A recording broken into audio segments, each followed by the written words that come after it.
Senior NTR తన తరువాతి సినిమాపై నిర్ణయం తీసుకున్నారు. జనతా గ్యారేజ్ రిలీజ్ నుంచి కథలను వినడంలో నిమగ్నమైన తారక్ వారం క్రితం ఓ కథను సెలెక్ట్ చేశారు.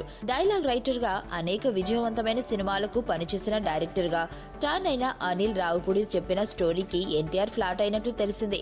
ఇతను తీసిన పటాస్, సుప్రీం సినిమాలు మంచి హిట్ ని సాధించాయి. యాక్షన్, కామెడీ రెండింటినీ సమపాళ్లలో మిక్స్ చేసే టాలెంట్ అతని సొంతం. అందుకే ఎన్టీఆర్ కి అనిల్ పై మంచి అభిప్రాయం ఉంది. కథ కొత్తగా ఉండడంతో అతన్నే తన తర్వాతి సినిమా డైరెక్టర్ గా ఎంపిక చేశారు. ఇందులో ఎన్టీఆర్ అంధుడిగా నటించనున్నట్లు సమాచారం. ఈ కథను అనిల్ మొదట ఎనర్జెటిక్ హీరో రామ్ కి వినిపించారు. అతను చేయడానికి అంగీకారం కూడా తెలిపాడు. మధ్యలో ఏమైందో ఏమో తెలియదు కానీ ఆ స్క్రిప్ట్ ఎన్టీఆర్ చేతిలో పడింది. ఆయనకి ఈ కథ బాగా నచ్చడంతో వారం నుంచి మైనర్ చేంజ్ చేయడంలో అనిల్ రావుపూడి బిజీగా ఉన్నారు. తారక్ రేంజ్ ఇమేజ్ ను దృష్టిలో పెట్టుకుని అందుకు తగినట్లుగా కొన్ని సీన్లు కొత్తగా రాస్తున్నట్లు టాక్. ప్రముఖ నిర్మాత దిల్ రాజు నిర్మించనున్న ఈ సినిమా పూర్తి వివరాలను వచ్చే వారంలో అధికారికంగా వెల్లడించనున్నారు.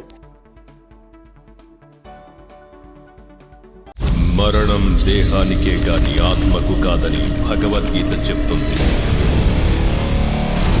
మనిషి బరువెంతున్న మరణానంతరం 21 గ్రాములు తగ్గుతుందని సైన్స్ చెబుతుంది. అంటే ఆ 21 గ్రామ్స్ బరువు